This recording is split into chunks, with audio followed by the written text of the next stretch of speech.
Andrew Mitchell needs very little introduction to this audience. He is one of that very, very rare breed who is a minister deeply experienced in his brief by actually having done it for a long time, both as a practitioner himself, leading aid projects, and indeed starting out some time ago as, I believe, a UN peacekeeper in Cyprus.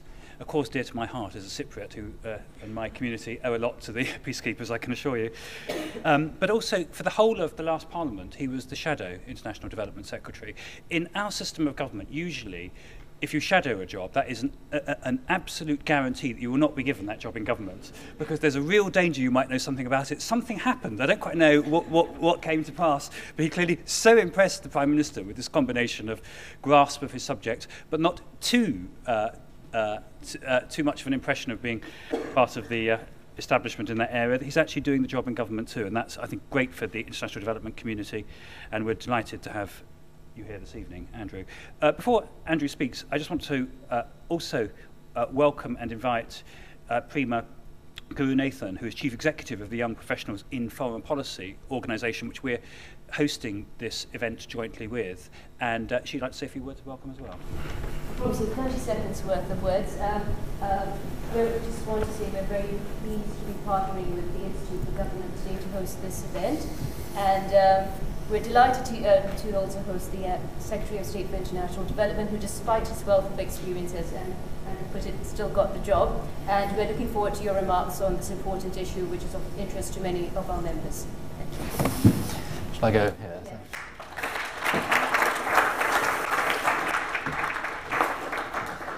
Well, ladies and gentlemen, thank you very much for that very kind and rather over-flattering welcome.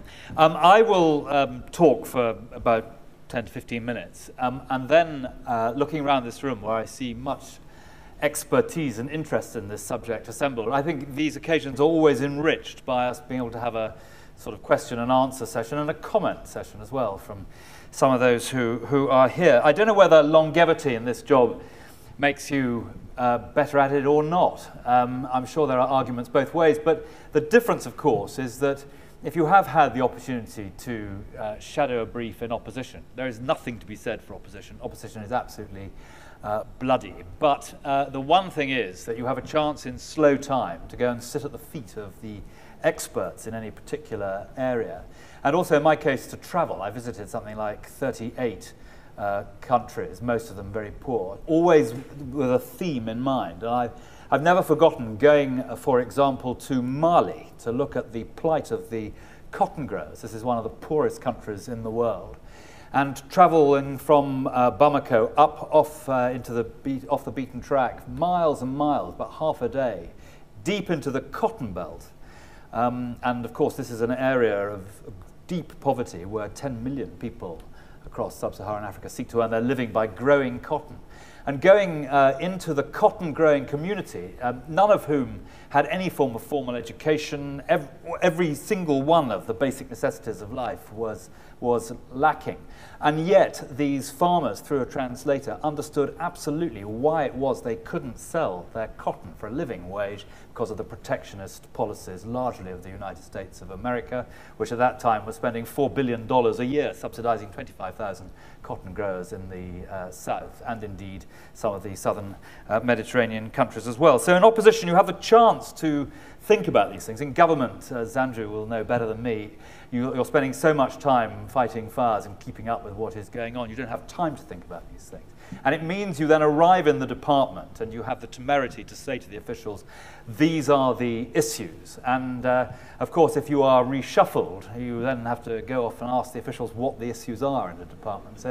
So I do think that you may not get it right, but at least you arrive with an agenda. And our agenda in development was to build on the sensible steps, by and large, that the last government took on development. I rather cheekily say that we want to do for the quality of development what the last government did for the quantity of money. And we see very clearly that there is a series of things that need to be done in development if we are to make it more effective, if we are to reassure our own taxpayers that this money is well spent, and above all, if we are to reach the potential which lies within all of us in our generations, which is to make a difference to these colossal discrepancies of opportunity which exist around the world.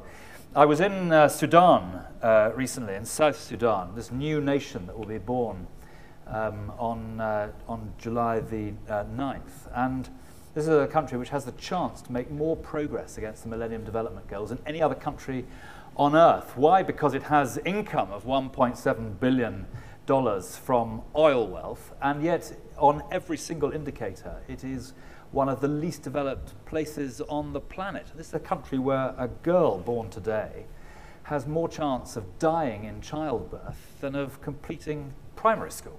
So, I mean, these are huge challenges, and the passion that the right, the centre-right, brought to this agenda under President Bush, actually. If you compare the record on development of President Clinton and President Bush deserves very considerable praise for the agenda that he championed.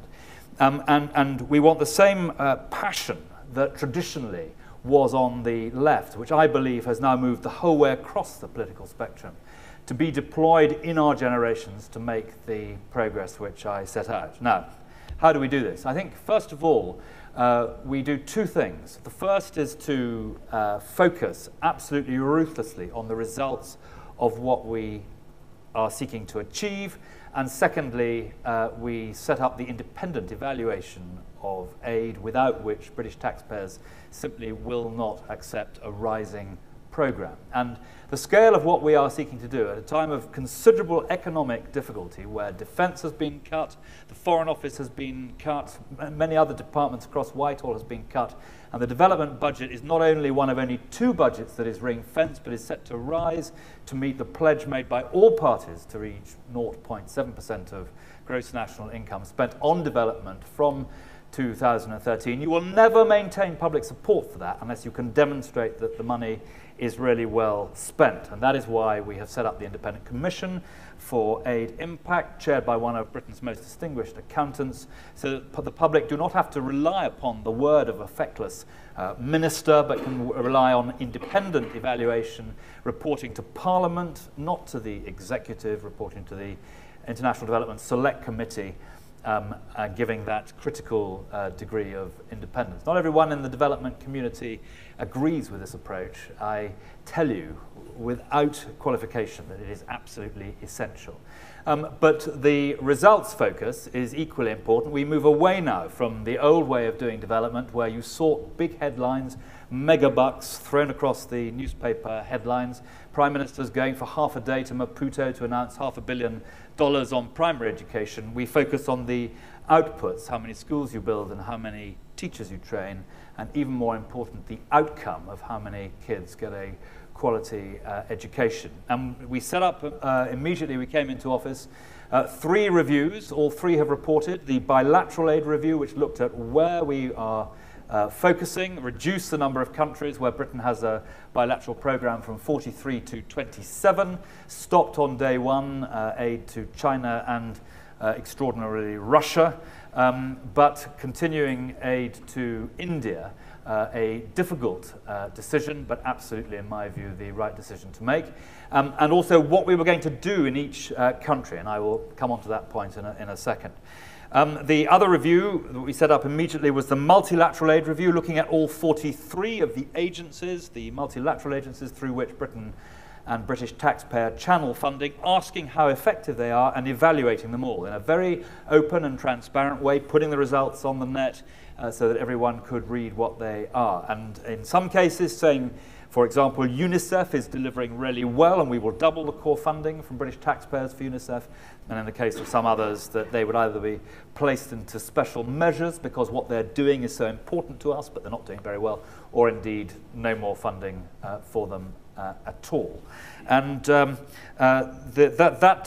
judgment, those judgments, completely open, now being looked at all around the world by other funders, being looked at by the agencies themselves, and I think will lead to far better aid effectiveness as a result of that. And the third review, which was different because it was a review to government, not from government, led by Lord Ashdown, Paddy Ashdown, on the way in which Britain does humanitarian and emergency response. Britain is a world leader in this.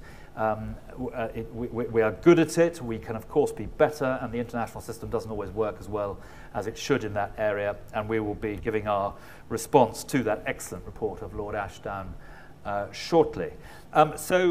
This allows us to look at where we do development, how we do development, and what results we're going to win. We have, for example, made clear that we expect over the next 4 years to get 11 million children into school. It's something like 2.5% of the cost of getting a child in Britain into school.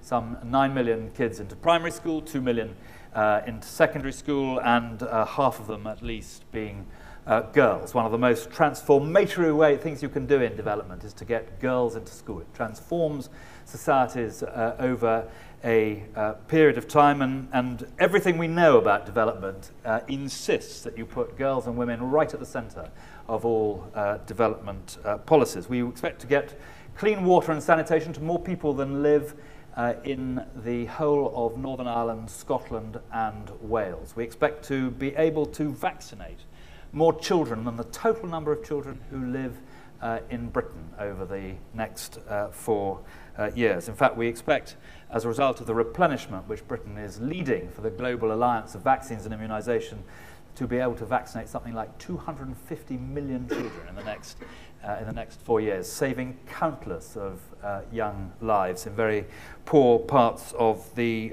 world. So this focus on results is absolutely essential. Now, the final point I want to make, I think, before we move to questions, is this, that the great debates in the past about development, which used to characterize this area, the left believing that if you put another $1 billion on the table, you would eradicate world poverty, and the right believing that there was no point in putting any money on the table because it would all be embezzled and end up in the Swiss bank accounts of corrupt dictators.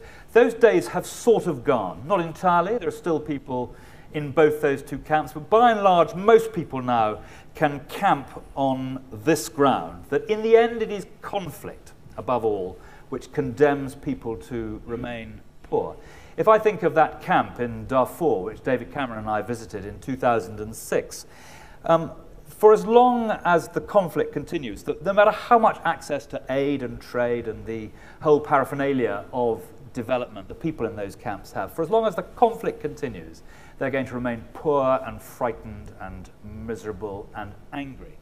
Tackling conflict, stopping it from starting once it's started, stopping it, and once it's over, reconciling people, which was the reason I first went off to Rwanda to see how on earth you do that in any society, is at the heart of development. And just as it is conflict which condemns people to remain poor, so it is economic growth and jobs and wealth creation which helps people to lift themselves out of poverty. And we have reconfigured my department to put all our private sector facing assets in one division so that we can really champion this agenda. It is the private sector, not governments, by and large, who create jobs. 90% of the jobs that are created around the world are created by the private sector, a country that cherishes its entrepreneurs, which has a system of good governance, which has an independent system of justice so that investors know they will be treated fairly if they invest in a country.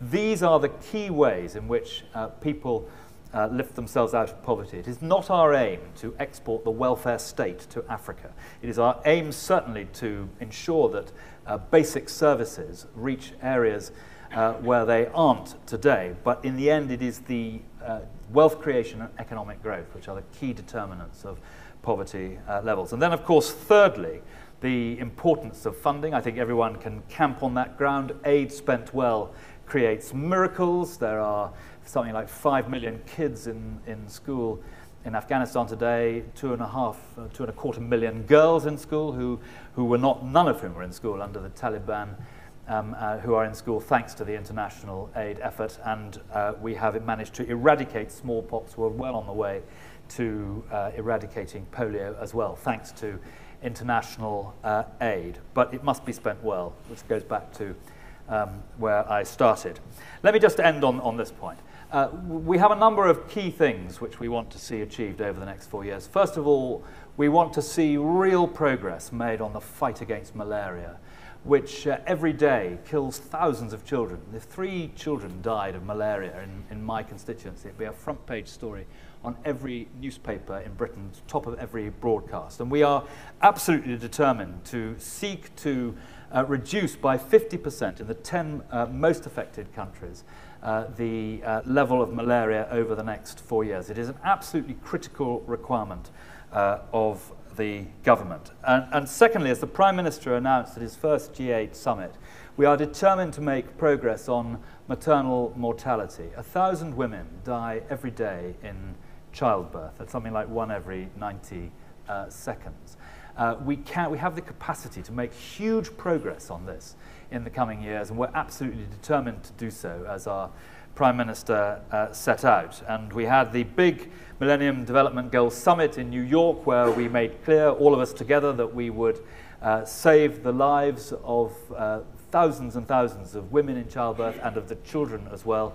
And Britain's part in all of that will be significant, but we are determined too to ensure that we get contraception to 10 million couples who don't have it. We think it is outrageous that today in sub-Saharan Africa, 76% of women have no access at all to contraception. And we want to ensure that women in the poorest parts of the world are able to choose whether and when they have children. And consider this one point. In Niger, next door to Mali, the country I mentioned at the beginning of my remarks, in Niger there was a population some 30 years ago of 3 million people. Today there's a population of 12 million, and all the estimates are that there will be a population of roughly the same size as Britain's by 2050. This is a country where there is very little availability of contraception.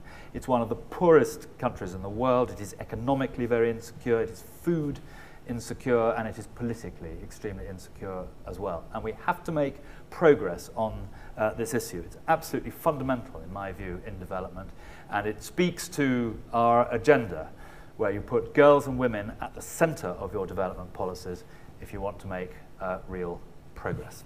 So I will end my remarks there, and I'm very happy to try and answer any questions. Thank you very much indeed.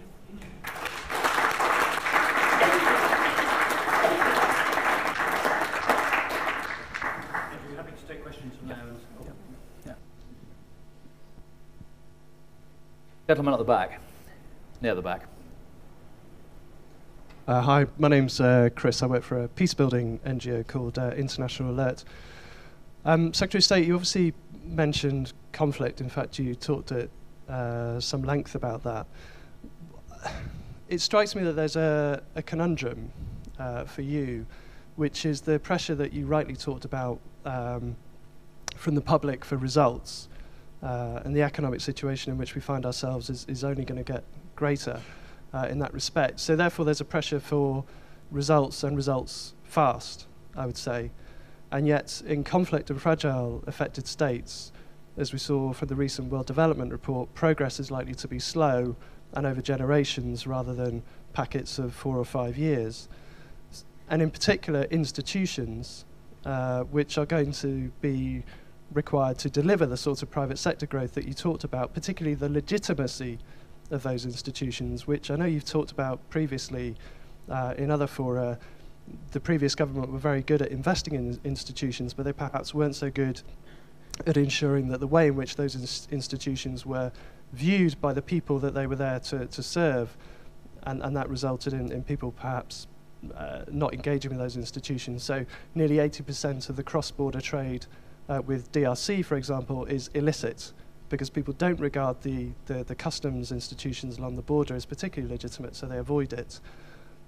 Therefore, how do you deal with the pressure for short-term results in the knowledge that engagement in conflict-affected states is by nature a long-term endeavour and requires focus on institutions as well as the growth that you talked about? Well, there's sort of 2 points, it seems to me, you're making. The first is the pressure to get results means you take the low-hanging fruit. And the second is how you're going to address the areas where the results are more complex to describe.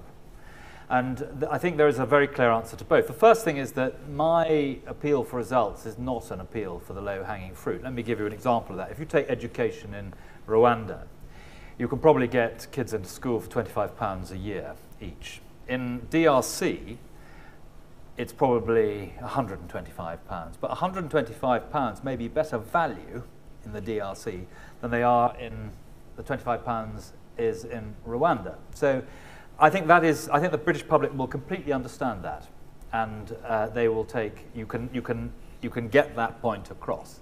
I am confident of that. So it's not an appeal for the low-hanging fruit, but it is saying to the development community, which is suspicious of this results agenda because they think that it can focus only on simplistic results.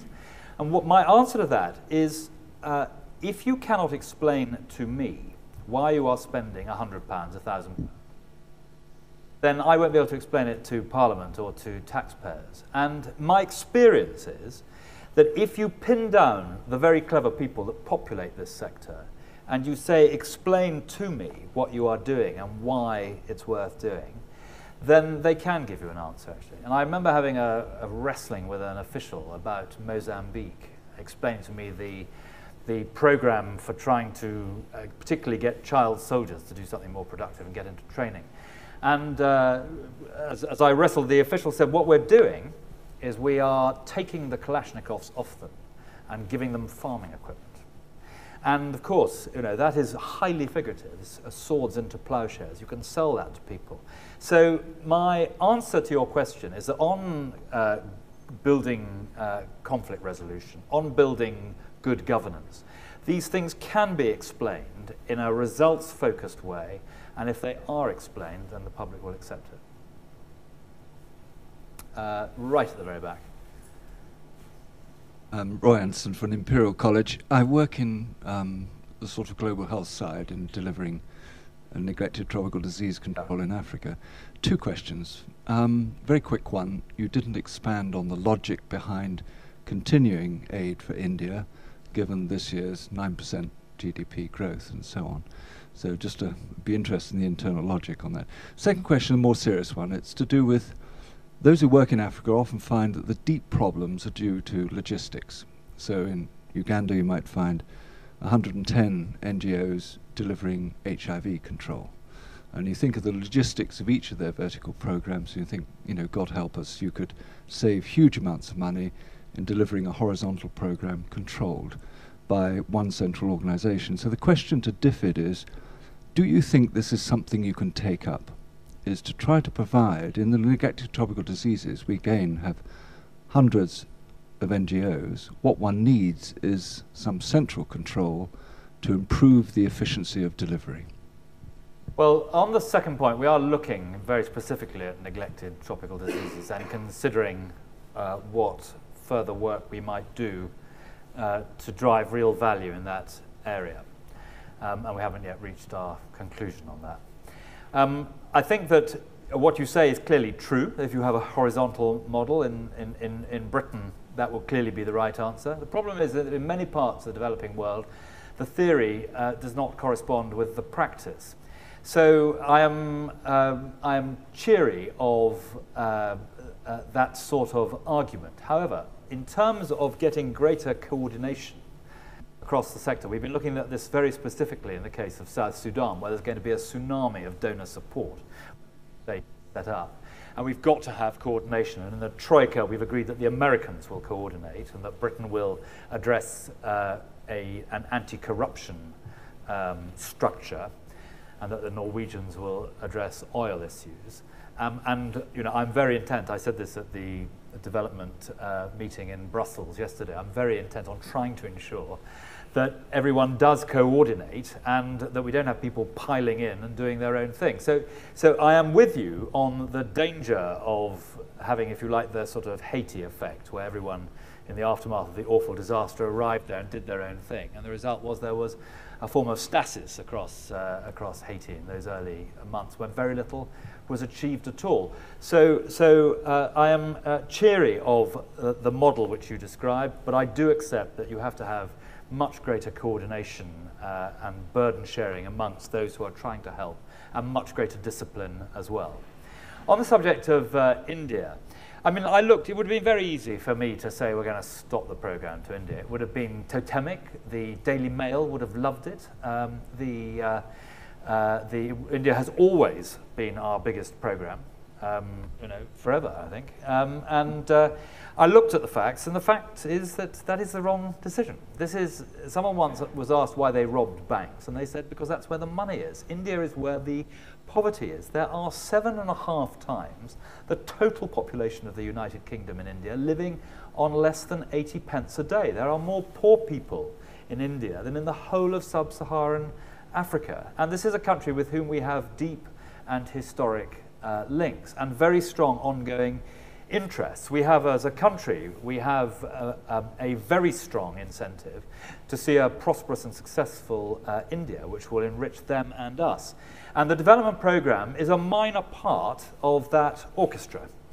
And the Prime Minister's visit last year was very successful at reviving and intensifying that partnership. And I think the development partnership has a modest role to play in that. Now, I've frozen the program for the next 4 years. So this year, Ethiopia is our biggest program, and next year, subject to the macroeconomic changes that need to be made, Pakistan will become our biggest program.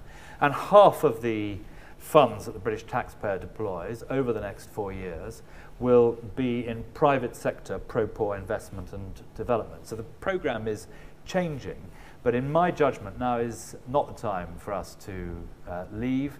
And we should walk the last mile with India on this. And also the work, for example, that we're doing in education, the demonstration effect it has in some states which do not enjoy the success of other richer states, the demonstration effect of what we're doing, the technical assistance which we can provide, has an enormous effect in terms of dragging in hundreds of times the amount of Indian taxpayers' money. And the results of that are that over the last 5 years, India itself has got 60 million children into school. So having looked at all of it, I was absolutely clear that it was the right decision, but it isn't an easy decision, and it's quite a difficult one to sell at a time where we are facing economic constraints here. Yeah. Pete Apps from Reuters. You mentioned corruption. Obviously, you have the UK Bribery Act coming into force in July. I was listening to one of your officials today suggesting that development aid could be used as a kind of bludgeon to punish countries that are found to be where officials are found to be demanding bribes from UK firms, and where UK firms are losing out to maybe Chinese firms that are paying bribes. And I was wondering whether you thought that was a useful way in which you could use the development budget to bring down corruption.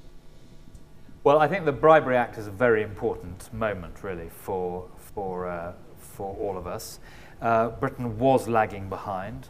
This work was started in Paris by John Major when he was Prime Minister. So a long time has passed, and in my view, the Bribery Act is long overdue.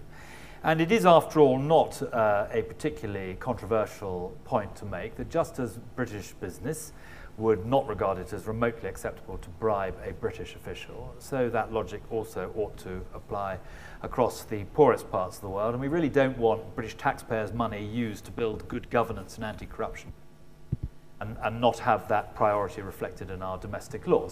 So I'm very clear that the Bribery Act is an extremely good piece of legislation. I'm very glad it's now up and running. We were quite right to delay it to get it right and make sure that the provisions of it were properly understood by business and were fairly implemented, and it's now up and running, and I'm very pleased about that. Using the budget to make a political point can be extremely important, and we look at what has happened in Malawi recently, what is happening in Uganda, and we consider all these points. However, if I may use a historic example, in 2005, in the Ethiopian election, a number of students were shot dead on the streets afterwards by government forces, and there was a very strong feeling that something should be done and that the aid budget should be cut. And there are dangers in this approach. They are that it makes us feel much better. It has absolutely no impact whatsoever on the government of the country, the host country, but it will take girls out of school. as a result of the reductions in aid. So I think this is a sophisticated and difficult area for which there is no blueprint, and where you have to be careful that you don't effectively throw the baby out with the bathwater.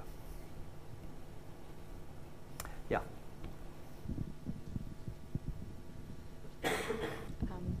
Hi, I'm Natalie from the United Nations Association. UNA, yeah. I wanted to ask a question, unsurprisingly, about the multilateral aid review, which we largely welcomed as a necessary exercise and one that produced many sensible recommendations. I would like to find out a little bit more about how the UK is engaging other countries in working on implementing these recommendations, because I think we all know change at the UN can be slow and painful and requires I think consensus, but also because the agencies are performing vital work on the ground, so it's important that they can meet a coordinated set of donor requirements and don't have to do different things for different people. Yes, I think we have put it all into the public domain. The Australians have commissioned their own version of this. Many other countries are looking at what we have said, and I have no doubt they will make funding decisions, which will be affected by what we have said in the multilateral aid review. And we will revisit the multilateral aid review in 2 years' time. I mean, this is not a one-off exercise. We've made it very clear that if we're putting our taxpayers' money into multilateral organizations, we want to ensure that the results are as good as they can be. And this is not, for example, in Burundi, where we had a very small bilateral program, we have stopped that program. And because for the amount of money that was being dispersed, the administrative costs and the effectiveness, given what everyone else was, it was simply not the right way to, in my judgment, to do development in Burundi. Well, it doesn't mean we're turning our back on Burundi, and there is multilateral support which we are giving. But we must ask ourselves the question, is this the right thing to do, and is the British taxpayer getting themselves value for money? And those are the two key things we ask. Is what this agency is doing effective? Is it the right agency to do this? Is it getting the results on the ground? And are they results that Britain would want to be buying? I think we got some very good answers to that with the differences that you mentioned, and we will revisit it. For example, the FAO is not doing well, but it's about to have a new leader. And therefore, I think it was right to say we would remain engaged in the FAO to give the new leader a chance to get their feet under a desk and make the changes that are required. And I went to see the FAO a week or so ago. I made this point. They will have a new leader. In 2 years' time, we will take a judgment. And if they have not got better, if they are not achieving the results that we expect of the FAO, then we won't fund them anymore. And I think that message, you can say as much as you like at the UN, but in the end, the money following this open, transparent, and logical approach will have a good impact on the UN agencies more generally. Yeah. My name's Elizabeth Debevoise. I work for the European Bank for Reconstruction and Development. We're currently discussing expanding our operations into North Africa, and I was wondering if you have any thoughts on the UK government's position on that idea, and then more generally how much the aid decisions react to political developments. Well, I think the EBRD is a centre of expertise focused on the private sector in search of a market. They were brilliant in the work that the EBRD did in Eastern Europe. It was brilliant, largely done now. And there's now a huge opportunity in North Africa and maybe in the Middle East for those self-same skills to be deployed. So I think the EBRD's got 63 shareholders, as you will know, and they've all got to agree. But I think there is an expertise there which is much needed on the international stage now. So I'm not the British governor of the EBRD is the Chancellor of the Exchequer, and he will be leading on this work. But I think the EBRD has a huge amount to offer in these circumstances. The lady at the back there, towards the back. I'm Caroline Fry from RAND Europe, and I was just wondering what the government... From where? RAND Europe. What does that do? It's an independent think tank. So it comes from the RAND Corporation in the US. Oh, RAND. Okay, I thought it said RAND Europe. I was wondering whether it's organising gap years or something. So I was just wondering the government's agenda for building R&D capacity, particularly in Africa, because there won't be many immediate returns from that. But it's research and development capacity in Africa. We are spending much more on research at the moment, and we're doing more strategic research from here. I think we would be encouraging of that, but I've not seen any proposition on setting up R&D in Africa, as far as I'm aware. But it's something we would certainly be open to. Gentleman there. Thank you for coming here today, Secretary of State. My name is Chris. I'm curious what your department... You're seconded to or from? To Lloyds Bank. From? I'm going to work on pensions. Ah, right. Curious what your department's stance on aid dependency is. On aid dependency? Yes, aid dependency. So you raised the example of Mali, and I believe 50% of its budget from aid. And I'd have thought that this would then reduce its need to build up the institutions of tax collection and engendering this within a society as a fair means to run its government. And so if the percentage in which it gets its budget from aid is increasing the next couple of years, again, this will lessen the need for it to develop those institutions. Well, I can't talk about Mali, but I can answer your question, I think, because the whole aim of what we are seeking to do is to get people off dependency on aid, to graduate off aid in the way I described in my opening remarks. And if you look, for example, at Rwanda, a country where more than 50% of their budget, substantially more than 50% of their budget, came from international aid and support until last year. Last year was, I think, the first year where Rwanda's budget was 50% supported by its own tax revenues. And we have given a huge amount of technical assistance to the Rwandan Revenue Raising Authority so that they are able to set up a transparent, open, fair tax system and enforce it and run it properly. And it is a very important aspect of aid, this sort of assistance, building up the sinews of governance. I've seen it also in the occupied Palestinian territories, where a lot of this sort of work is going on, is extremely good development. And I also think it's extremely easy to explain to British taxpayers, as well as citizens of poor countries, why that sort of aid support is so valuable. Yeah, gentleman towards.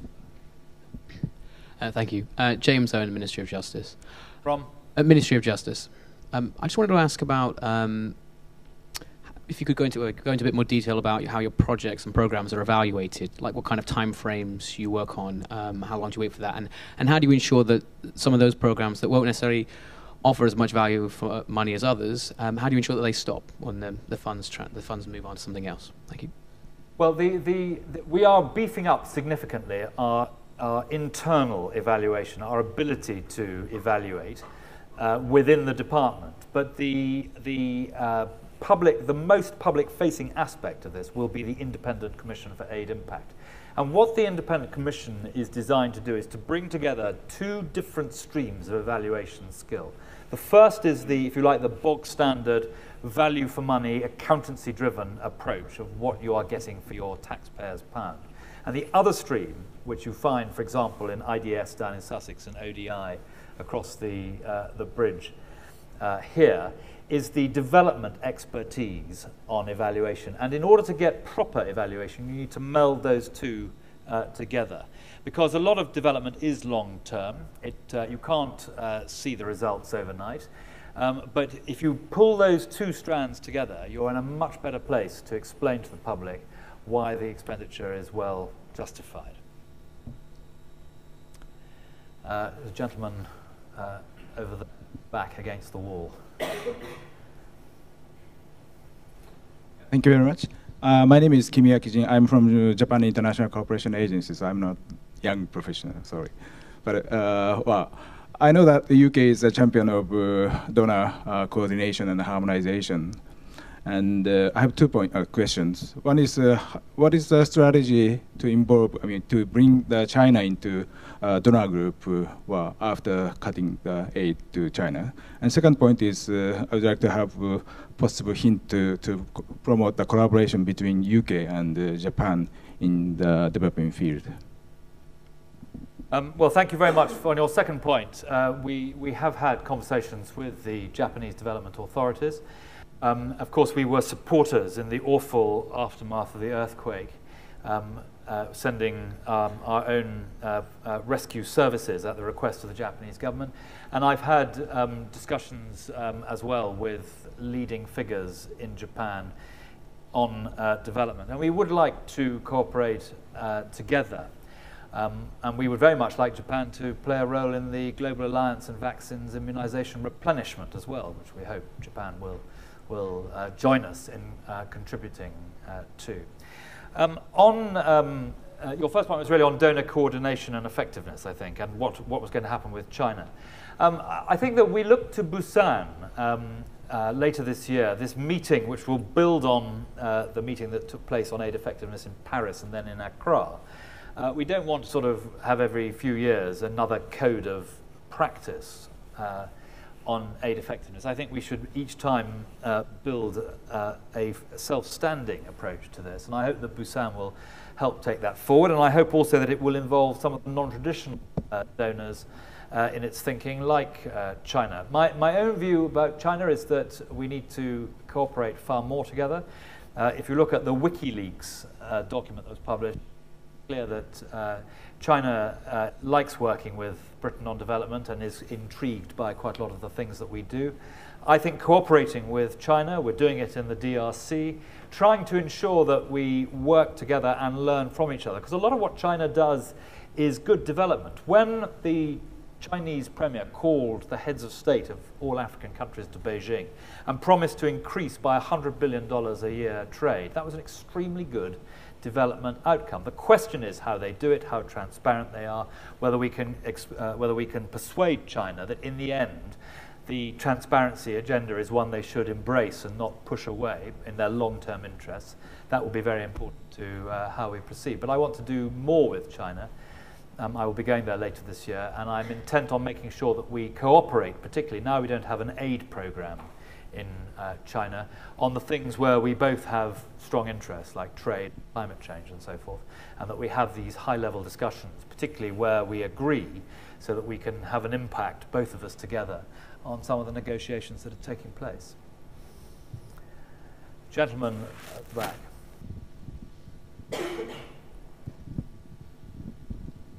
Hello, sir. My name is Brett Jackson. I'm a British Army officer with the Parachute Regiment. I've served in the Army now for 11 years, and I've fought in certain counterinsurgency operations around the world. The Army's learnt over its time in counterinsurgency that although we like to have a direct approach, the indirect approach is sometimes also very important.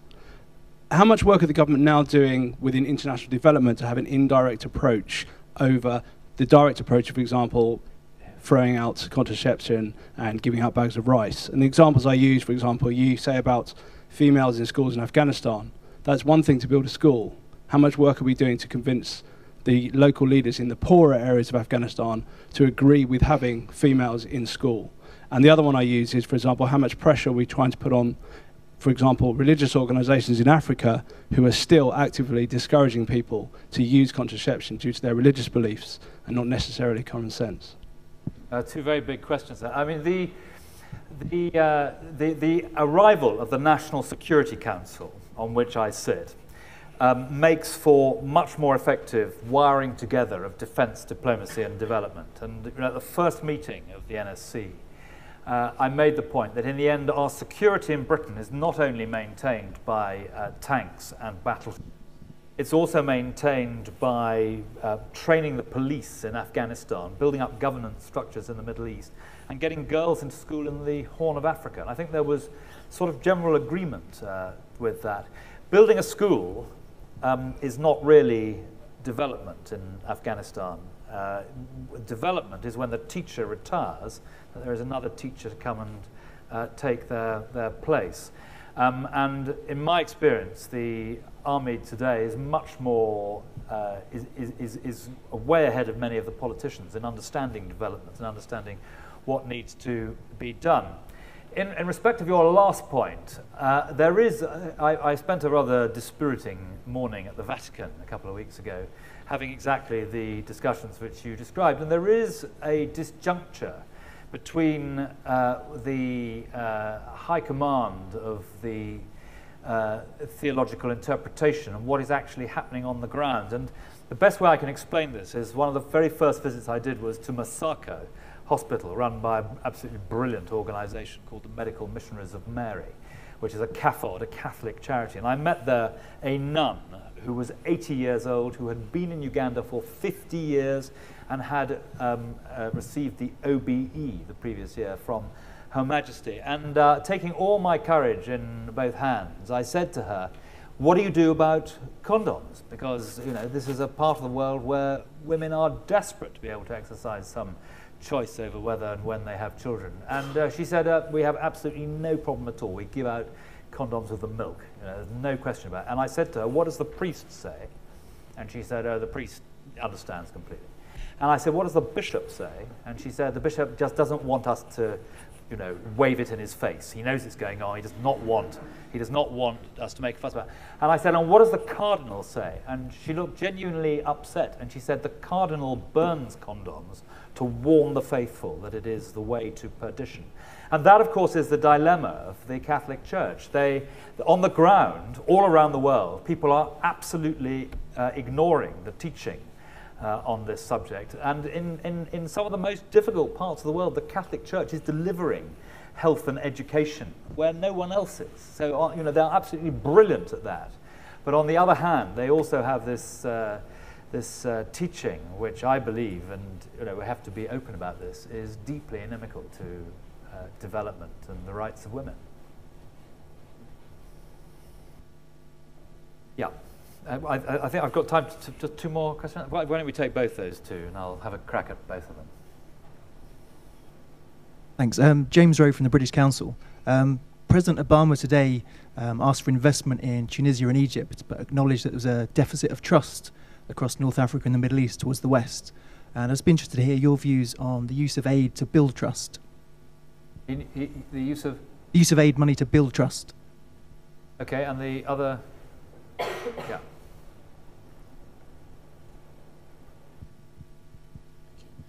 Ahmed Al-Mahi, I'm currently working in banking here in London.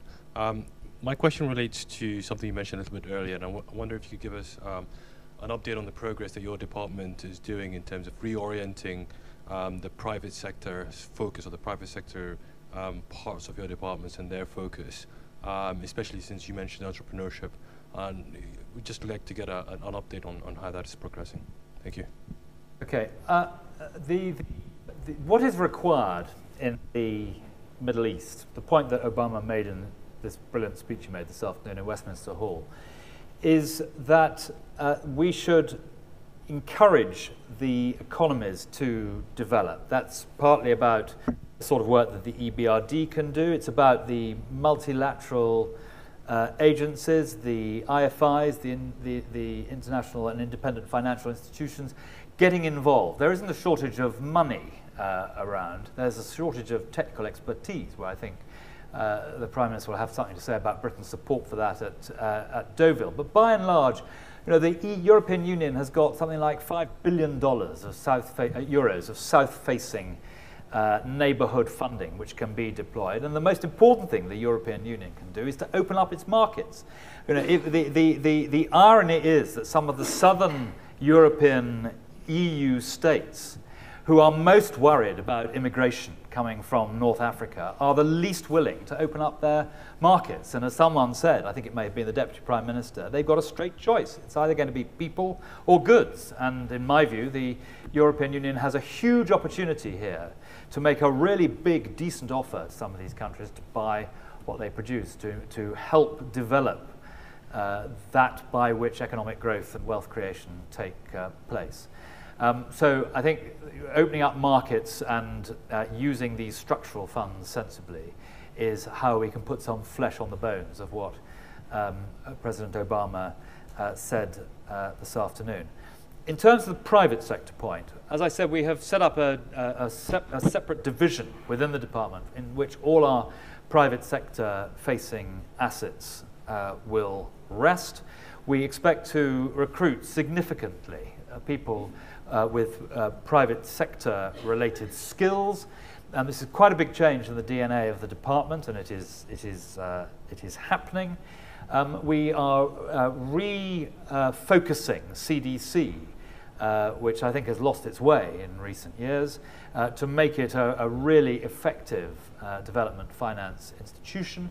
And we are seeking to strongly encourage secondments, and we are seeking to work in all the countries where we have a bilateral footprint on the climate in which investment can take place, the encouragement to wealth creation and the private sector, the creation of jobs and relevant training on the one hand, but also focusing on these big issues where the private sector has such a role to play, for example, in energy, particularly clean energy, and in infrastructure as well. So there's an awful lot going on. It is, in my view, one of the most interesting areas in development at the moment. It is new, and we are learning to some extent, and a lot of other countries are looking at what we're doing in this area, wanting to follow us, and we are seeking to tap into an expertise that has not been adequately enough, in my view, deployed in the past. And I think, again, it's an example of my central ground upon which most people can camp. I think under the last Labour government, the language of the importance of the private sector appeared. But to old conservatives like me, it didn't really sound as if Labour ministers, not all Labour ministers, but Labour ministers really, under the bedclothes late at night, believed that the private sector was the engine of development. Some of them, I think, still thought it was the enemy of development. And, as an old Tory, I think I believe very passionately that the private sector is the engine of development, and we need to allow it to work its magic, around the world in some very difficult places. Well, Secretary of State, we're extremely grateful to you. Under the bedclothes late at night, I can show you what. But your address was comprehensive, panoramic, encyclopedic, and, if I may say so, deeply impressive too. And we're extremely grateful to you, foreign policy professionals, young and old. Thank you very much. I'm going to have to go. Very nice day.